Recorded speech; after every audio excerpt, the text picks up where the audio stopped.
Okay, bavandimwe namwe nshuti twongeye guhurira hano kuri Traffic Monsam, ndabashuhuje kandi ndi kubifuriza amahoro. So iyi video rero tugiye kuganiraho ni video isobanura neza uko ad packs zikora. Izi ad pack ni uburyo bwa gatatu aribwo bwa revenue sharing, ngiye kugira ngo tuganireho ku buryo burambuye. Ku giti cyanjye niho nkunda cyane kurusha ubundi buryo bwose bune bafite. Hari uburyo bwa mbere bwa cash link, uburyo bwa kabiri bwo kwamamaza business zawe, uburyo bwa gatatu bwo kugura ad pack, uburyo bwa kane bwo kubibwira abantu kubibigisha. Okay, uburyo bwa gatatu ndabukunda cyane kubera ko bumpaya menshi kandi ntabwo binsaba effort cyane. Cyo binsaba gusa nuko making sure yuko buri munsi nakoze na clickinzeho inshuro 10 nuko mfite amafaranga yo gushyiramo. Okay, so ad share naberetse uburyo tuzigura ad pack, na ad pack ujya hanga muri iyi link ya buy ad packs with sharing. Ni ngombwa ko ukora difference. Ad pack with sharing position nizo ziguhemba, zikungukira. Harimo abantu baba batagize icyo bashaka kugira n'ibi bya ad pack share with sharing, bo bakigura za click gusa. Kandi kuvuga nk'abantu bafite ama business bo bashaka ntuza abakiriya gusa nta kindi, bigurira kuri bakanda hano kuri ad clicks. Nanone twumvikane yuko ukeneye kugura banner, gukora banner. Naberetse uko dukora banner kuri mwebwe mutibuka uko banner babikora, musubire muri video ya mbere ibigisha creating a banner. Okay, so ariko reka tugure ad share za ad pack. Ukanda hano kuri buy ad pack, akavuga umubare ushaka gukoresha, tuvuge kari 10, ugashyiramo process ushaka gukoresha. Hari credit card yawe isanzwe, hari Payza na Solid Trust. Okay, cyo hisemo n'icyo ushyiramo, ukanda preview kugira ngo bakubwira ati he confirma yuko ibi bari byo ushaka, ubundi ugakanda kuri pay. Okay, so far ndizera ko tukiri kumwe. So ndibuka mbabwira nti I am challenging you, I am willing to put my money where my mouth is. Hagira umuntu uza kuba inkora translation kubinsemurira neza, kugira ndashyira amafaranga yanjye hari umunwa, kugira ngo ntabwo nshaka kuvugaguzwa, nshaka kubabwira no kwereka ibintu nge ndi gukora ku giti cyanjye, kandi kwereka ibintu biri proof. Bank nini zirabikora, ariko Traffic Monsam ibikora ku buryo buri on a micro level. Nshaka kuvuga iki, ntabwo ukeneye amamiliyoni y'amadolari yo gukora investment kugira ngo ubashe kubona return iri ihagije. Okay, tujye hano muri ntuza muri my account. Nanone mbereke importa ibintu biri importa. Igihe niyandikishije hano kuri January 30th, itariki ya 30 z'ukwa mbere. Okay, uyu munsi muri iyi video mfite active share, mfite share 23 ziri active, nkagira share 11 ziri pending. Ibyo nabyo ndawe mbibasobanurira later. Total ni amashare 52 amafaranga nabonye cyangwa mfite, navuga amafaranga mbese izi nyungu navanyemo muri sharing izingana gutya, mfitemo total ingana gutya.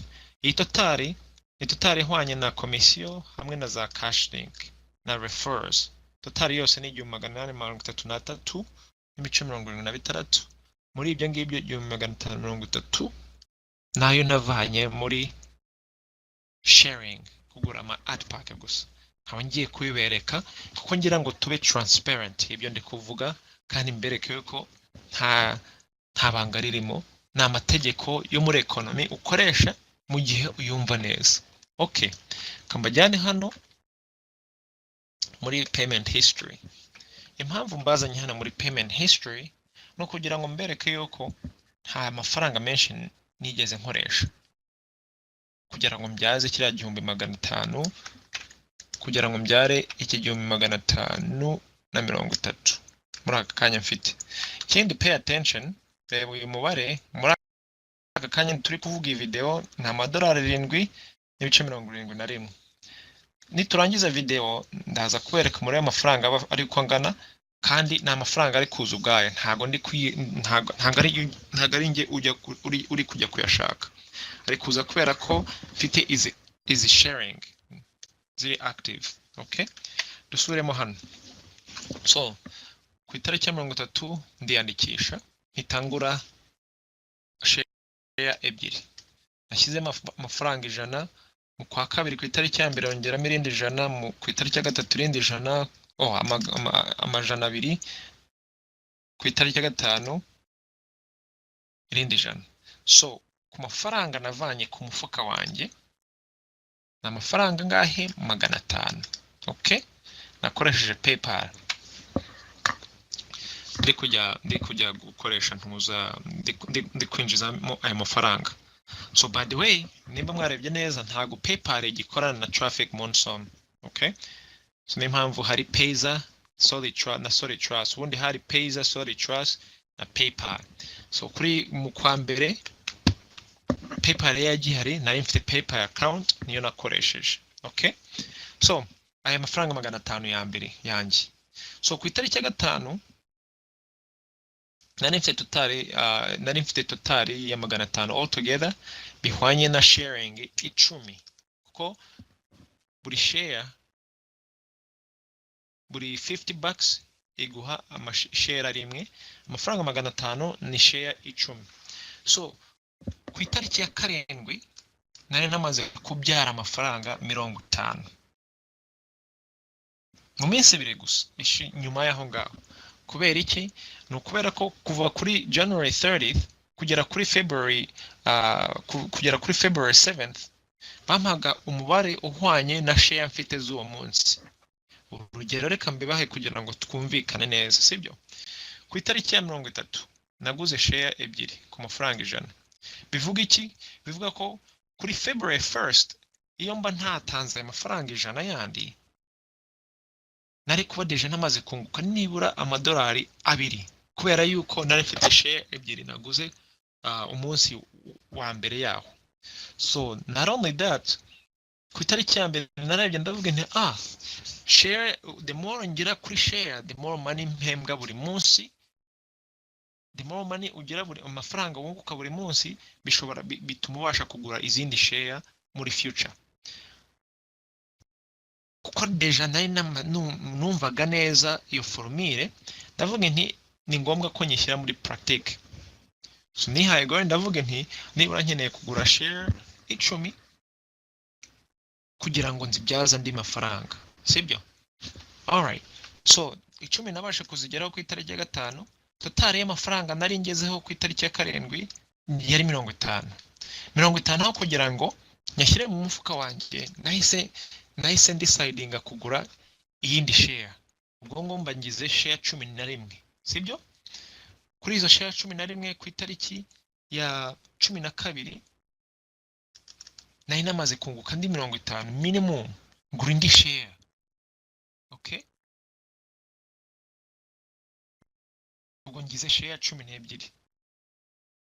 It so happen yuko ku itariki ya 11 PayPal yaravuze ati ntago twongera gukorana namwe, Traffic Monsoon iri gukura cyane, ntago bari bakibasha kwashuringa kwasura amafaranga yose arimo, ndakeka yari $60 mu gihe gitoya gusa.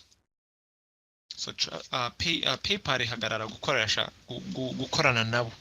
Ihagaze gukorana nabo, bahita bafunga amafaranga yararimo. They froze the money. Sinzi icyo ko nabivuga mu Kinyarwanda. So bafreezinze amafaranga, murabona namwe amafaranga yose nakoreye muri iyo minsi mikeya aba by frozen. So not only that, urumva bitera impungenge, ni ibintu nibwo kibitangira, all the sudden barabifreezinze, sibyo? So hano ku itariki ya 11 nari mfite nibura shares ingahe? Nari mfite nibura share 11. Hano nari mfite share 11. So amadolari 100 na amashare 2, 1 2 3 4 5 10 kongeraho ni bikaba 11. Ariho mubona yuko hano hasi bavuga ngo 11 pending shares. Izi ni shares ikiri frozen, okay, ntago nkizifiteho access. So urumva rero imagine nk'umuntu waba afite nka share ijana bakabi freezinga, it sucks, okay, but that's life.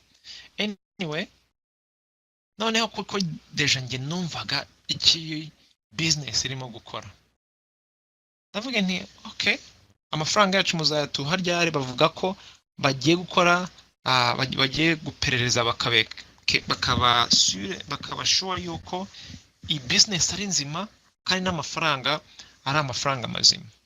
So mbonye ko biri gukererwa, ndavuga nti okay, nari nsigaranye amafaranga 50 gusa y'inyungu, ndi gukina n'amafaranga 50. Urana amafaranga 50 agira inyungu y'idolari rimwe ku munsi.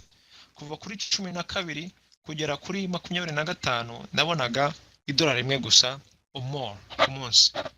So noneho rero ku itariki 25 ndavuga nti uko byagenda kose amafaranga yanjye ntabwo bazaherana, reka nongere njye ku investing. It's necessary, nkeneye gukomeza.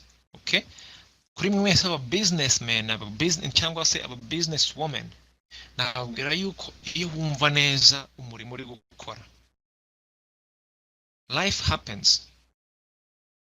Sibyo, twese tugera ama situation atandukanye, ariko ntago ayo ma situation atuma uhagarara ibyo wakoraga.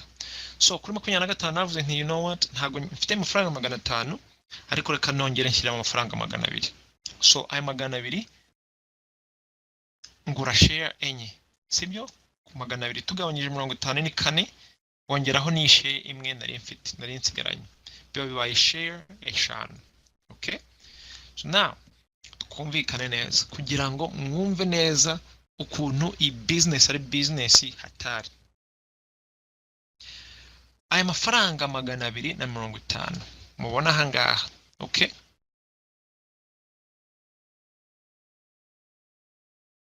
na amashare ngahe? Na amashare 5. Buri mashare 5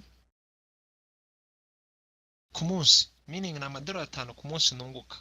Buri gihe iyo nagiraga amadolari 50 nahitaga ngura izindi share, indi share imwe, ntago nayapakinga, ntago nayaryaga, sibyo. N'ikimenyimenyi ariho navuga nti reka mbereke kuri transparent, sibyo. So urabona ku itariki ya 3 nari mfite minimum y'amafaranga 50 nungutse, ngura share imwe. Share imwe ubwo aho kugira share 5 nagize share 3, sibyo. Mfite share 3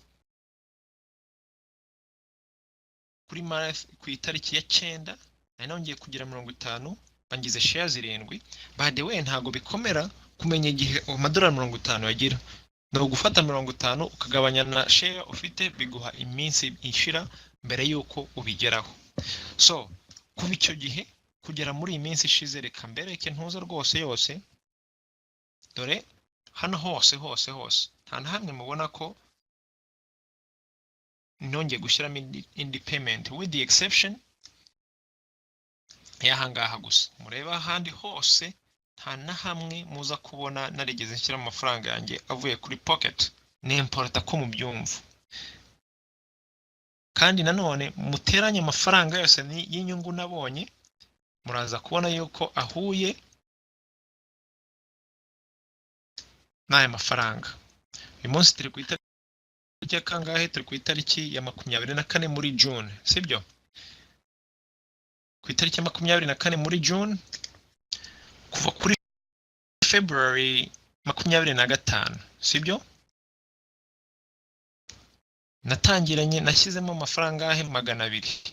Okay, so aya mafaranga mbese nari mfite total ya mafaranga 250 nungutse ku mafaranga ya mbere n'andi mafaranga 200 nongereyemo. So nafashe amafaranga 250 nyabyaza amafaranga 1000, nyabyaza amafaranga 1530, actually ni 1430, kubera ko irindi jana ndishyizemo vuba. Rya jana rindi kubabwira irengeri kuri June 8th, so naryo ryaranyungukiye. So muri make na amafaranga 250, sibyo.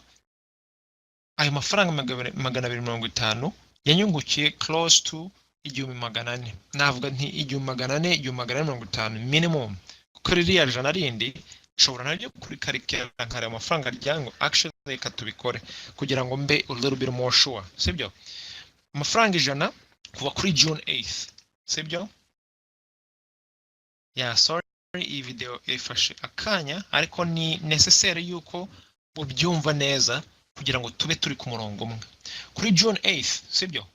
Nashyizemo ndi mafaranga ijana. Uyu munsi turi kuri June 24th. Iri jana nashyizemo ryanyungukira nibura amadolari 2 ku munsi, sibyo? So June 24 tuvanyeho kuri 24 tuvanyeho 816.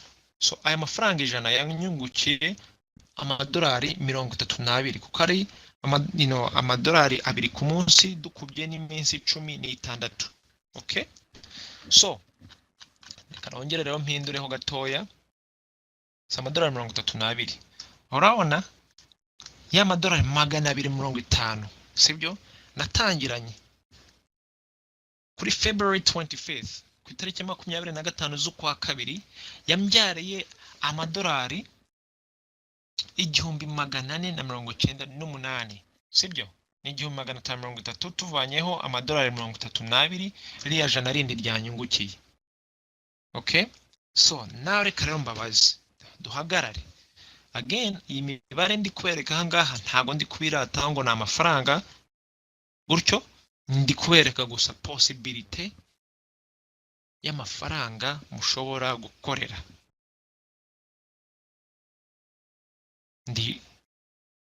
Ndi rwose ready kubigisha kubikora. Okay?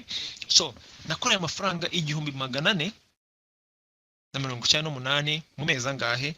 Ni hafi amezi 5 actually. Ejo hazaba sorry, ntago ari amezi 5. Mu kwa kabiri turi mu kwa gatandatu, mu kwa amezi 4. Ejo hazaba ari ku itariki 25. Urabona kuri 25 niho na karikira ko na investment nongeye kwikora. So amezi 4 mfite inyungu y'amafaranga 1498. Reka tuvuge ko ari roughly 1500. Okay? So mu 1500 wungutse mu mezi 4. Okay? Mu mezi 4 divided by 4. Amadolari 375 mba nungutse ku kwezi cyangwa se nungutse. In any case, sibyo? Percentage yayo 1500 tugabanyije 250 tugakubijana 600%. Nagize inyungu ya 600% yo ku mafaranga 250 natangiranye. Okay? 500 tugabanyije 250 tugakuba n'ijana. Yeah. So now reka rero mbabaze, ni hehe ushobora kujya kuri banki isanzwe bakaguha inyungu ya 600% mu gihe cy'amezi 4 gusa? Ni hehe? Banki ziguha peanuts, udusense dukeya gusa mu mwaka, wabahaye udufaranga dukeya. Banki zigahindukira zigakora nk'ibyo ndi gukora uyu munsi, kuko ibi ndi gukora ntago ari ibanga. Mu bacuruza mu bintu bya investment, mu gushora imari, nuko banki zikorera billions n'ama-billions y'amafaranga. So Traffic Monsam aho kugira ngo ikubwire ati kugira ngo ukore izo billions z'ama-billion, twebwe tugiye kukwereka utangire kuri makeya, ariko tuguhe access kuri compound interest, kuri compound investment philosophy, ugwiza amafaranga yawe. Nuko nabashije kugera kuri aya mafaranga muri kubona, kandi akomeza kubyara buri munsi. So nawe rero reka mbabaze nti udufaranga mufite dukeya, aho kugira ngo ujye muri banki uyabahe bajye kuyabyaza andi mafaranga. Mu gihe cy'umwaka bagusubiza amafaranga wabahaye n'udusense dukeya bavuze ngo thank you, bamaze kuyakuba nk'inshuro 10,000, 20%. Who's the fool? Icyo ni ikibazo mbabaza. Ndangize mbabwire nti ibi ndi gukora nta bintu by'ubwenge buhanitse biburimo, okay? Ni amategeko yo muri economy, compound interest. Traffic Monsom ikoresha compound interest yo muri ibi ngibi. Nakwifuriza ko buri wese nibura ujya gushaka amafaranga 50 ukaza ukayashyiramo aha ngaha, ubundi ukareba ukuntu akura nka mushrooms. Nimba utazi kubikora, mufite email yanjye, nzi ko bishoboka @gmail.com, muze ndabereka tubikorere hamwe. Ikindi kandi ubu niteguye kubafasha mwese kuba abamiliyoneri mu madolari apana mu manyarwanda. Ababishaka muze ndabigisha kubikora. Ni easy, nta banga ririmo, kandi nta nabwo ari ibintu ukeneye guhisha. Hari amadolari menshi, hari amafaranga menshi ahagije kuri buri muntu hano ku isi yose mushobora kuvanamo muri serivisi zo kwamamaza. Amafaranga menshi cyane.